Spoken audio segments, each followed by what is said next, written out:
Hey Eric, how you doing today? Hey Howie, fitness gorillas are back in town. We're back in town, yes. And we got a great guest today. Very exciting show. We've been excited for the whole weekend to get started today.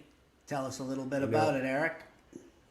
she's way too classy to be on the fitness gorillas. I know, I but think just in our preamble before coming on, she she might not be realizes there that, anymore. unfortunately. Let's hope she's She's still still there. hanging around backstage when we actually go to call her. Because No, Howie, you were pretty it was rough. my fault. I'm going to read to you because I couldn't memorize even close to all of Emma Barry's accomplishments. But I'm going to read them to you. Most people in the fitness industry know her. She's global. She specializes in the boutique world, but actually having read her book, Building a Badass Boutique, she knows everything. So Emma Barry is a global fitness authority who serves the innovative edge of fitness boutique studios, budget clubs, digital workouts, and fit tech startups. A founding member of group fitness programming juggernaut, Les Mills International. Man, I remember when Body Pump came to Hong Kong. It was like a whole breakthrough. Former director of programming for Equinox, and currently consulting to Basic Fit, the fastest growing value based chain in Europe. A global citizen, Emma is also a sought after speaker for events and podcasts around the world. A published author and a regular contributor to international business forums, trend panels, industry publications, and women's events. She is fluent in what happens next in the business of fitness and wellness and serves on a number of boards and advisories. Emma delights in igniting people and purpose driven companies. She launched her second book, Building a Badass Boutique, this year. There it is. Kind of like when Jimmy Kimmel does it or someone like that, Jimmy Fallon. Getting much more professional. Um, At least you didn't and knock your mic the over. accompanying online masterclass, which she launched yesterday. So we'll talk about that. As key people in my fitness life, wow, she's giving me, I'm reading it, my letter, she's giving me a free master class. I get one too. Okay. So as I Kevin said, doesn't get one. we're so excited to have Miss Emma Barry on our show, Fitness Gorillas. Let's have a warm welcome Yeah, for come her on so she out. does come on. Oh, Hi There there she everyone. is. she is behind the curtain. Hello lads, how are you? Lads, that's what we Wow. are. Thank you so much for actually showing up after Yeah, that. and staying, yeah. Well, was there really a choice? You know, Emma, to be honest with you, as you know, I had sent you some questions, and this weekend I read your book.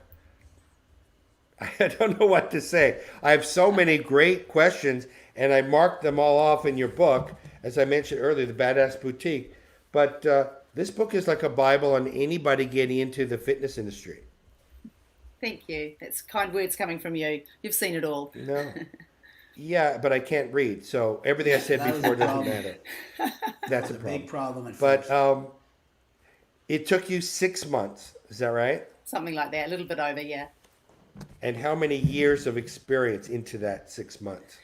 Oh, in the 25 to 30 probably, yeah. Yeah. All up. And you know, you have Since you it were your 10. in your bio. You talk about working with the fastest growing economic club chain, as well as obviously boutiques. That's a big stretch.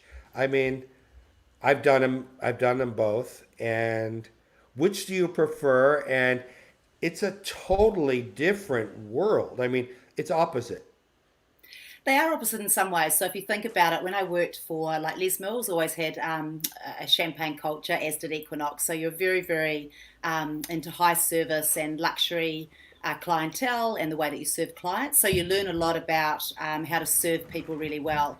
But in the value-based end, you learn how to innovate because a lot of that has to be self-guided. You have to do there's as much innovation happening at both ends of the markets, I find, and it doesn't really matter where you go. You're still producing a product. You still have a brand to look after, and you still have systems that need to support you, whether you're at the top or at the bottom or the middle. And the middle is very pressed right now, as we know. So I love working in both because I find them equally innovative for different reasons. One's competing on price, so you have to automate everything. One's competing on service, so you need a lot of high touch. Wow. Yeah. There's a couple of lines in here that I really wanted to go over. One of them, you talked about people lead people, not businesses. Despite all the advancements in technology, people remain your greatest asset. Now, here's the line that got me the most. You're talking about some big people in the boutique industry, and Miss Hines from Cycle House, Noah Netman at Rumble, Sadie Kurtzman at 305 Fitness, Pied Pipers of Fitness. They lead the masses to church. Now, that's exactly right. I mean, I've tried to build some brands, and we've had some great loyalty, where they were proud of the colors, the logos, and they were proud to show their membership card or whatever it was that we were branding. And I want to talk to you about my foray into the boutique world, which was a total disaster. Let's hear about that And again. catastrophe. I'll bring that up. I wish I would have known you then. Both of us. But the church comment, I have my own feelings about it. I don't want to be too strong. So you tell me what that means to you. Well, I think it's a place that you choose to go out. So the thing that boutiques have done really, really well is they've focused. So they have focused an offering, call it a product, a program. They've created an environment around it. They've created a vibe. They've created the Pied Pipers, the people who lead these experiences. And that creates a very like-minded community, which is very powerful. Because if you think, when we go to a normal gym, there's about 100,000 things we could do. We walk through the turnstile and we have to make a choice. Are we going to lift weights? Are we going to do a class? Are we going to go for a walk? Are we going to the cafe? So it sort of can lack a plan unless you have one. You go to a boutique and you've got like-minded people that are really focused in on something. It gets very good very quickly, done well, because you're focusing on it every day. You're getting real-time feedback, which is, are people paying to come to my class? How many people showed up today? Do they keep coming? Who are my best converters? Was there any feedback from the people to class? So you've created this environment that's very, very potent. And I think that becomes very magnetic for people to want to come back to again and again and again. So when I talk about church, I look at some of the other aspects of community that used to be there. We used to be much more community based, and I'm just speaking personally here in Southern California. I don't know all our neighbours, for example. So now people are actually going out and they're going to places like the fitness boutiques where they feel strong affiliation. They have some of their best friends go. They go religiously several times a week, and they absolutely adore it. So they're kind of positively addicted to it. So that's why I sort of coined that, the church. And it has been proven, if you look at all the literature, all the venture capitalist guys talking about the boutique sector, it has become a place that people go to rather than even going to bars and restaurants now. Hey, I'll meet you at 305. Hey, I'll meet you at Barry's, whatever it is, and we'll kind of hang out there. Then we might go and do something. So that's why the term. But I'm looking for a deeper answer. Keep going. What you just said, I know that. Been there, done that, created some really killer brands. Even when we franchised with Gold's Gym, I mean, it had its own following. It had its own group. It was very powerful for that certain group. My California and California Fitness throughout Asia, they were very loyal. It goes, from what I learned, and I'll go into that a little bit, in the boutique world, and I'm just a dot compared to you, it seems like there's something more than the word loyalty or let's meet out.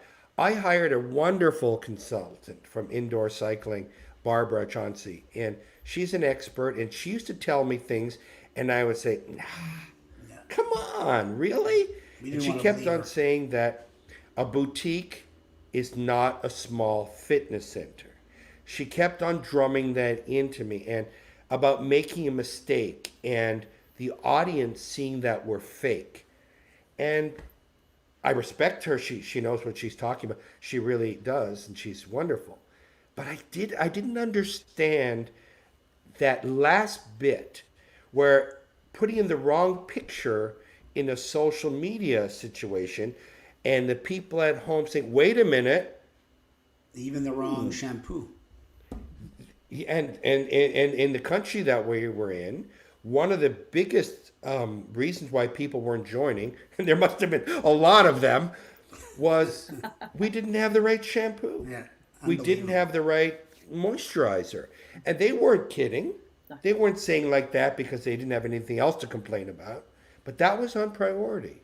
That was top priority, really. So go deeper.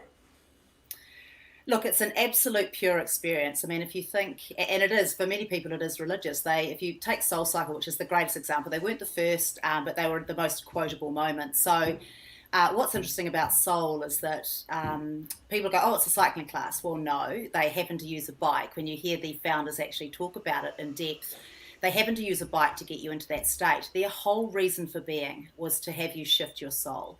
So when you arrived, and this was in 2006 when they launched in Manhattan, so it was literally to walk out feeling much more magnificent than when you went in. So that is actually a shift psychologically, emotionally, spiritually, where you can actually start to believe and bust through all the barriers and things like this. Now, fitness, other than people just having a really hard workout and leaving it on the floor, had never really thought of it as this emotional transformation, if you like. So they sort of paved the path for that, and they used a cycle, which is very interesting. And if you notice, they cycle at a certain beat, which means that you're resonating at a certain BPM or RPM, and that actually takes you into a certain zone. They also know you've got to push through the threshold, so you're actually in a cardio state as well, where you might be hitting, high intensity levels, or maybe it's a little bit lower than that, but you're feeling very good. So they had a very, very big response to that. So what you're doing is you're condensing emotions, and you're really pulling on, and everyone's got issues, everyone's got stuff they're working through. So what an amazing environment to do that. And you'll notice, another thing that they point out is that you're shoulder to shoulder. So they bring in this proximity, which is fascinating given our times right now with the pandemic and with distancing and all of these things. Part of this in a tight little space is that actually able to draw out that higher sense of emotional transformation, if you like. So they gave us a great example. That's now been redone in a variety of different boutique experiences now, whether it's cycling, boxing, running, whatever it. They've known how to sort of bottle that. So really it's an internal look. It's definitely looking at your behavioural change, and all of fitness really is coming down to behavioural change. So when we say that all parts of the market are so different, they're not really. It's just people trying to get a physical, emotional, spiritual experience from their body. It just comes down to maybe price point and how you like it to be served.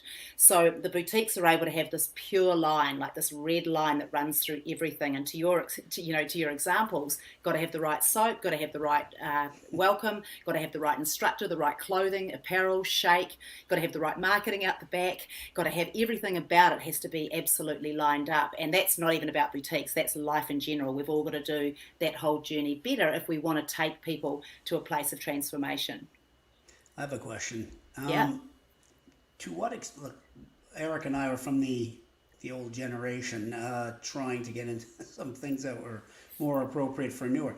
What is a generational divide, and what effect does it have on the explosive growth of boutiques versus the stagnation, especially of middle area gyms, middle price, middle offer, middle featured gyms?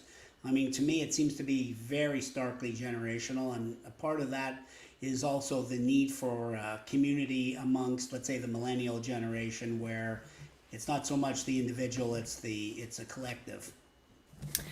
Yeah, very much so. So I'd say, first of all, most of the boutiques are millennial, have been made by millennial for millennials. So if you can still be an owner from another generation, but it really helps if you hire millennial, because then they're basically creating stuff that they like. And that's something, isn't it? If you look at, and I know because I watched this transformation at Les Mills, by example, so that had Philip and his whole community. He was very, very aware as his children came into being millennials and starting to take a place in the business, that lots of the creative direction actually had to go with what they wanted, the music that they wanted, the places that they wanted to hang out, and just watching how they've restruck all there. They've got 3 big boutiques back in the big club back in Auckland now. They're like complete boutiques. They're dark, and they've got the mirrors, and they've got the aqua bags, and they've got the treadmills, and it's really cool, and it's all been styled differently. And you almost see, I mean, while there is some crossover, you almost see all the mums and dads go this way and all the cool kids go that way. We saw the same thing at LAF with Hit by LAF, for example. You have to create a whole new environment that's cool. The kids didn't want to train with their parents. You know, they see things differently. They're digitally native. They expect everything to be seamless. They only do it if it's cool. And if it's corporate ad, they'll run a mile. It's got to be something that came from what their friends said. It's got to be a cool place to hang out. It's got to be what they're looking for. Like even the aqua bags, if you go to most of the boxing classes that are cool in the boutiques, they're not that hard ass. They're not like real boxing, but they're kind of cool. And, you know, there's a cool factor. It's not just about the exercise. The bags are just this big, so the whole space still looks really good. It's not all covered by some big sweaty, you know, heavy bag that's hanging floor to ceiling. So there's a lot that goes into it, but I'd say it is definitely generational. And we're looking from the inside. So we look at these guys and we think we know what's cool. I mean, I can't buy clothes. I can't even talk to my kids. I'm not cool. I'm just not cool. You know, they don't get you. They're like, haven't you heard of that? And what are you listening to? And so it is very, very different. Every aspect of their life is different to the way that we were brought up. I also think it's a softer generation. I mean, not just physically, obviously, but just their outlook. I mean, if there was a war, we would be in trouble if they were in charge of it. Basically, no, I don't have anything against millennials. I don't know. We don't seem to be doing such a good job of the wars either. But at least we're fighting it. These guys won't even fight it. That's the thing. No, You know- but honestly, like a softer edge to them. They're more into their friends. Like, you know, they're less likely to fall through an appointment. I mean, from my own experience in my own clubs, I mean, having staff that were millennials or even below was an interesting challenge to keep my personality at bay when they would sit there at the reception desk with earphones on and going, what? I can imagine that. But you know, they are very focused on living their best life every moment of it. Yeah. And the moment it's not, I'm out. Oh yeah. Boss right away. Emma, I was looking at another statistic in your book. Yep. It says, you didn't say it, but you quoted somebody, that 49% of boutique members are first-time users. Yes. That's a huge number. big And penetration. why? Why? It's a huge Why? number. So they've been able to, again, that word potently go out to market to a community that's looking for exactly that thing. So first of all, a lot of people, most of the boutiques in some form are on an aggregator. So they're on a class pass or a gym pass. Now, if you look at the stats on the aggregators, you've got a huge amount of people who've now found an affordable way to do fitness. The majority of people on those aggregators have never tried fitness or perhaps all the different types of fitnesses. So, you know, through these new business models, you're seeing a lot more people coming to the sector. Now, same's happening with boutiques. So there's a few things that are happening. First of all, it's likely to be local. It's friend tell friend. So they feel safe. It's a smaller environment. It's what? Friend it's tell friend. Friend tell friend. yes. So it's good old You need, fashioned. subtitles. Yeah. Yeah. Kiwi accent, sorry about that. It's a smaller community that you need. So a boutique only has to have maybe 200, 300, maybe 400 active members. A club has to have thousands. So that's a whole different bag. So they're able to attract people because it's safer. A friend's brought me in, it looks really sexy and cool. And it literally is like going to a new bar, a new retail outlet. It's really got a pull about it because the brand's on point, the marketing's on point, and there's likely that a friend dragged you in on a free bring one offer, you know, something like that. Right. Yeah. Intimidation factor has been something that we've all been dealing with since, I mean, when we first started Gold's Gym, we changed the name right away to Gold's Fitness Centers for women and men Yeah. instead of for men and women. Little change, and all of our advertising, all of our marketing were happy couples or ladies. We would obviously never show a bodybuilder for the intimidation factor. And I think that obviously 49% attests to that completely. Yeah, absolutely. Right? Yeah. In another area of your book, you're talking about leadership. I read the book. Can you see? I'm so I really do. impressed right now. Like, you're a busy guy. This is awesome. Yeah, Anyone would think no, you're in no. lockdown. Well, I am, but I was reading it and I kept reading it and reading it. And you talked about something very interesting about in your leadership. You talked about following your head and your heart. You have to use both evenly. And we've been studying a little bit with Dr. Joe Dispenza about how the heart actually has 40,000 neurons, as much or more than the brain. I'm not sure about that, and it has its own brain. Is that what you were referring to, or something different? No, definitely. And I think these are times where we've come out of Big Box, which was very practically run. And, it was interesting. I was watching your interview with Mark Mastroff the other day. Just there's certain ways that the whole mechanism of running the business of fitness has been run.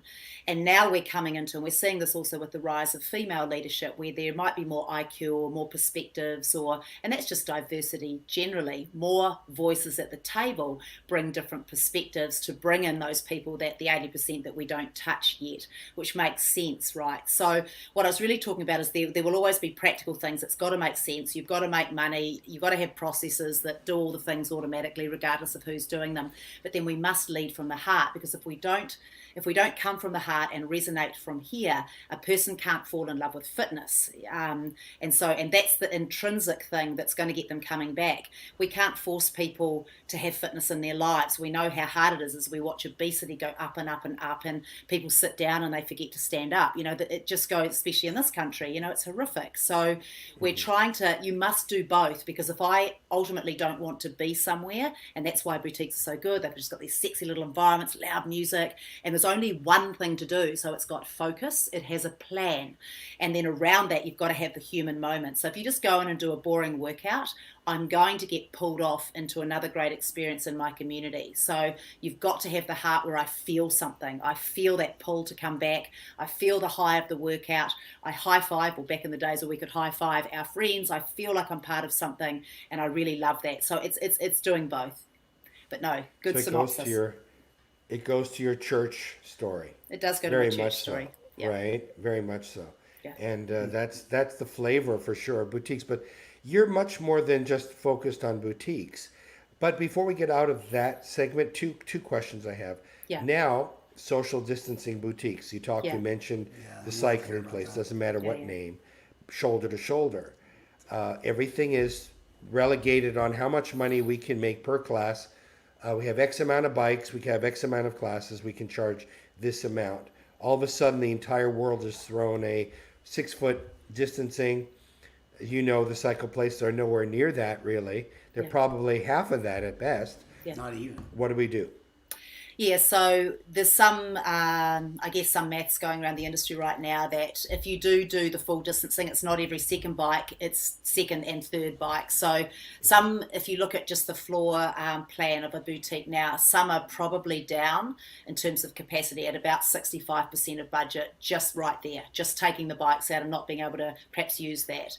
So there's a few things that can happen. One is, you can use more of so you still have a studio, maybe you reconfigure your studios, and I know some people are actually beginning to pipe through the workout perhaps into the lobby area or the reception area or something like that, so actually changing the configuration of their actually space. That's one thing. Secondly, and I know the example right here, I just saw an article the other day from Dallas where I believe SoulCycle has opened up, and they normally have 50 bikes, 50. There are 8 people in class now, so they've had to do like on a bank of 9 bikes, like a person. So it really is horrific. So one thing is, can you reconfigure? Secondly is, can you stream live? And this has a big caveat around it, because music licensing around streamed music are completely different to what you can get away in a facility or an on-demand, etc. It's all worked out on use. So that's another thing, is that we could be in the class, so maybe I have my 8, 10, 15, 20 people in class, but maybe we're streaming it to others that are at home who may have, and a lot of people did just during this time, rented the bikes out, or maybe they have their own bikes, or they have a Peloton at home, or they have a Echelon at home, or they have the SoulCycle bike at home, and maybe they can use those things. The other thing is, maybe we have to look at a different payment model. Now, maybe an instructor isn't paid per class, maybe it's a little bit more like an F45, where you're paid as a trainer and you come in and you do like maybe the morning shift or the afternoon shift, and it looks more like either a part-time or a full-time role. role. And there's many other iterations. You might have to put price up in time. You might have to, just adjust the economics of it. So people are playing with all of this right now. Other people are taking their workouts outside. That particularly in Europe right now. I know that Belgium's opened up, France is coming, Netherlands in July. You're able to start with outdoor workouts, and then gradually it's going to come indoor, and then hopefully over time the distancing starts being reduced. But no one's really talking about that right now, and it's very scary. You bring up a great point. How are we going to make money? What's our path to profitability in the new world? I have a In the big question to boxes, follow up it's on not- that, Eric. Let me ask this question. Are you seeing, we've seen from places in Asia and even in North America now, people using partitions like plexiglass partitions. Do you see that as being a possibility in the boutique world, especially in cycling? I mean, it's all kind of, we're all in this together, sweating near each other. If we're putting up partitions, at least then you'd be able to get more bikes in there and you'd be able to get more people in. Are you seeing any of this? Yeah, definitely. So in Asia, I've seen quite a few pictures coming through of it being wrapped around treadmills and cycles and things like that. Not so much here in the US right now, but I think it's one of the many things that we're going to be forced into, I think, because it's either that or you can't open your doors. You cannot make money. It's been challenging enough as it is, let alone taking away capacity. And we already know that the price thing, there'll be a little bit of fluidity in pricing, but you're 100% right. It's going to be hard, yeah. People don't have jobs even that. Exactly. Whatever. They've just gone for 3 months without earning a living or getting a substandard living. 100%. And, they want to see their friends and all of the friends, and you're also going to piss people off if they have to make an appointment like for next week to be the first time that they can get into a class. So you're also getting a lot of people pivoting online. So you'll notice that a lot of the great brands are now, they're online, they're doing on demand, and they're doing a bit of streaming. So I think that will also serve. So you might only be allowed to come Tuesday, Thursday, and Saturday because that's that might be your allotment for the week. And I know some of the popular brands have had to do that because you just can't open up the class all the time for all the people because one person books everything and it's gone for the week. So maybe there's a little bit of that. Some rationing. Yeah. But I think if someone could come up with a nice looking partition system or 100%. something cool, or like we had Coco back on the other day. I love Coco. His stuff is unbelievable. I can't believe it. Look at his Instagram every day. He's got, where are we? But if someone could come up with a system that would work for a boutique, I can't see that in something like an Orange Theory, but at least in a cycling studio where you're not really running around. Obviously, you're sitting in one place. I mean, it should be possible theoretically to 100%. design a decent barrier that wouldn't turn people off. And I'm sure there's plenty of people working on it right now. Thinking about it right now. Yeah, and you have too much money to be lost. The best brains in this industry are working on that in every capacity. We saw how fast the streamlining has gone from pretty bad to very good, and I've seen some phenomenal ones.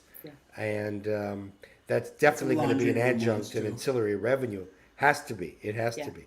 So let me ask you another question, Emma. So you have $1 million or two or whatever. Yeah. You're not in the industry yet. Yep. Where do you go? Do you do a franchise because you're not that, you love it, but you don't know the game. You haven't worked your way through it. Or do you do a econo club, a big box? Do you do a boutique? What kind of boutique?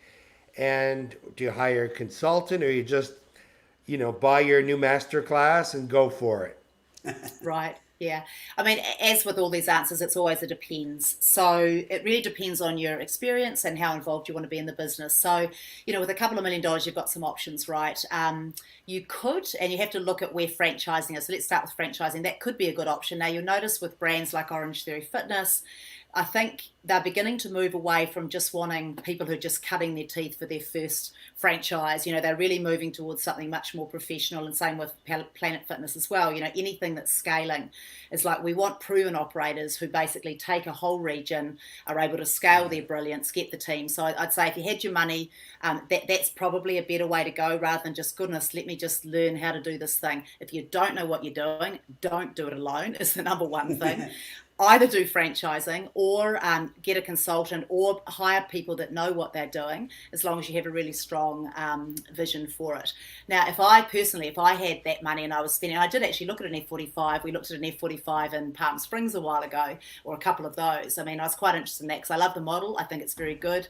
And provided you've got a training team that can run it and you know what you're doing, you don't have to spend too much other money, that could have worked quite nicely. But where I'd spend my money today is what we're seeing now is beyond the boutiques, is taking that experience and then trying to wrap it into something that has a few more offerings. So again, I referenced this in the book. You might recognize it there, Eric, but it's Style Studios Fitness is a new model, which is basically 4 boutique studios in a club model that's been fully digitized. So they wear the wristband gets you in, buys you stuff, opens your locker, and then you actually have the boutiques, which, so one's HIIT training, one's mind body, one's aerobics old school, and one's something else. So, and then over time, as things become cool and not cool, you could potentially switch those out as well, or add or take away programming. So really, if I had my money and I was going to bed down, I mean, I like to travel too much and not get pulled too much into the operational, but if I was going to do something, I'd look at something like that. Because if you look at the market right now, everything is stacking. Everyone's trying to get all their brands together. Exponential is 8 brands. Equinox has got about 4 brands underneath what they're doing now. Even Peloton, it's not just about cycling, it's also a treadmill, and they've also got all the yoga and the HIIT and the body weight and all the other stuff off the side as well. Everyone's stacking the offerings. So that's where I'd put my money today. But if you don't know what you're doing, don't work it out alone. Plenty of people have done this, and even people who know what they're doing are struggling. So either franchise or a proven business. And then it does come down to location. It comes down to those big costs, like what is the lease that you're stuck into. And I think with these times, once we start pulling out, there will definitely be some opportunities for people who know what they're doing out there. Unfortunately, as we know, like maybe 20-30% of our business may not come back, depending on how long and what this looks like coming out. So it's going to be a little bit brutal for some. Right. I mean, Howie and I are consultants, and to your point, there are so many people that got in our industry because they love working out, and find out the hard way that it's not build it and they will come. I mean, we created this guest fitness profile in 19 Forgotten, and still using it. It's got to be done. Still using it because it's amazing. And this last 2 questions, the second to last question is, how long have you been thinking about getting started on a fitness program? And everybody says forever. And what made you decide to get started today? Well, the forever thing has been the big mountain. And if you don't know how to get people to come into your place, happily get involved, happily bring in friends, it sounds so easy. But as you know, it's extremely difficult. And there's so many hobbies out there that I feel so bad for, especially right now. So for me, if someone asks me that question, I just say, don't do this industry. If you're not going to do a franchise, even if you do a franchise, work in a franchise, the franchise that you like, for at least a year. Do every job, because every job, every situation matters. To just go ahead, and maybe there is in your neighborhood now a situation, an opportunity coming your way. That's what we're talking about. Yeah, I highly recommend. The least you do is you hire a very experienced consultant, but better you work first, understand it if you still want to be in it, and then do a franchise or something similar to that if you're a newbie in this. Because this is a simple industry. You're right in your book. You say it a million times. It's all about people, social, loving each other, and we need people. But you got to get the first person to come in and bring in their second person. That's the difficulty. Yeah. It's been like that forever. It's not really any different. It's always going to be. Different way of getting to them. Yeah. So Emma, your book is phenomenal. You just launched your master class. Yeah.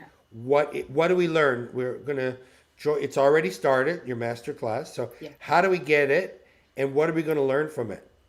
Right, so it's based on the book. So when all of this went down, I had just wrapped filming actually with Kevin, yay, and just realised that writing a book's one thing, but I wanted to get in deeper. And I knew that if you don't have a plan, you guys will know this from consultancy land, if you don't have a plan, it doesn't get done and people don't get their thoughts and they don't work on the business, they just get stuck in life. So I wanted to create more vibe around it. So there's a 100-page workbook that's also a part of the course. And then hopefully I'll be able to return this favour to you guys at some point, but I'll then be pulling on people from the outside world to come and talk. There's 65 people who directly contributed to that book, many greats in the industry who I'd like to bring back. So because this is an ongoing conversation, the boutique world changes every month, so I really wanted to be mindful of that. And look, the big thing that's happened since I actually film my content is digital happened. Everyone has had to digitally pivot, and most people are going to have a digital expression. There'll be a small percentage that just decide, screw it, we're going to be face to face, and that's fine, but you better be damn good at that. And you also better know that when they leave your facility, your bricks and mortar, that people will be picking up with someone else, a Peloton, a Mirror, a Tonal, someone, a Les Mills On Demand, whatever it is. So you've just got to know that, and your members like to be serviced if they're at home with sick kids, if they're on vacation, if they're at work.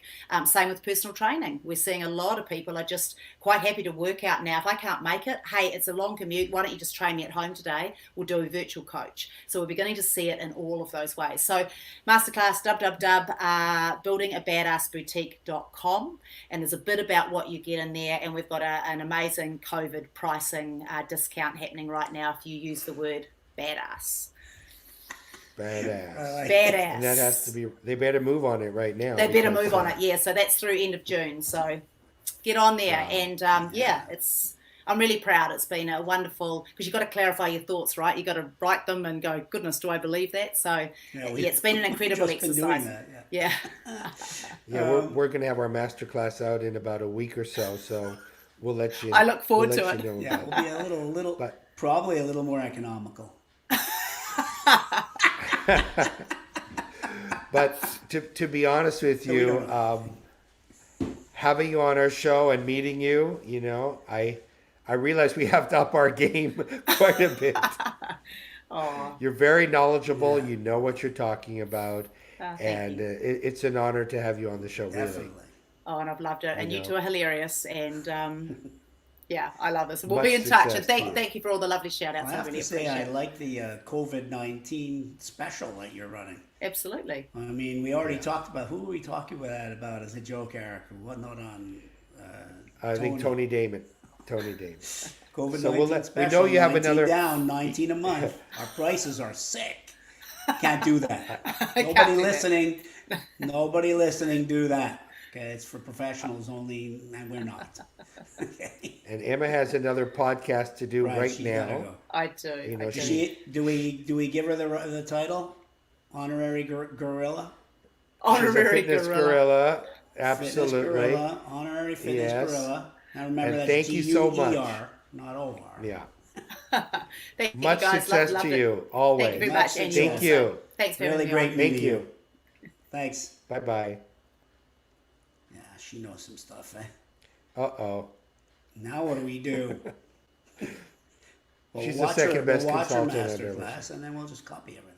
We'll just copy everything she says and just change a word or two, and that's it. Her book we've already gotten done. We're going to get right into the dirty stuff, and she's very classy. Our book is called The Very Badass Boutique. Okay, not just the badass boutique. Badder-ass, yeah. Badder-ass than she had.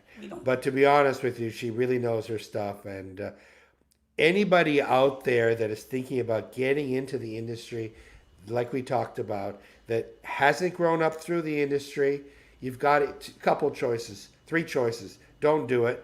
Second, start working through it. Learn everything you can. Third, franchise. Fourth, hire a great consultant before you get started, before you sign any agreement, before you sign any lease, anything. Have an expert. This is a very expensive business.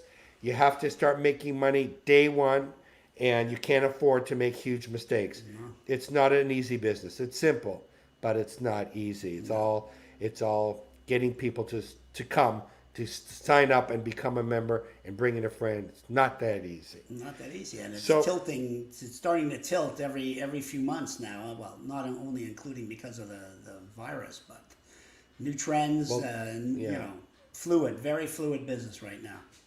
And once you've Done invested right, your money, it's phenomenal business. It's the best industry. You make people healthy and happy. You serve everybody, and that's the end result. As long as you stay open. So yeah, you better know that's what you're kind of the doing. point. No kidding. On our next guest coming on Wednesday, Wednesday. 1 o'clock Pacific time, is the CEO of UFC Gyms, Adam Sedlak, and he's doing both. He owns the big corporate clubs that are 40, 50, 60,000 square feet, and he's also in charge of all UFC gym franchises around the world. So he's part owner, he's the CEO, he's got to worry about this, he knows about that, all over the world. I think they're in 20 something countries now, or even more.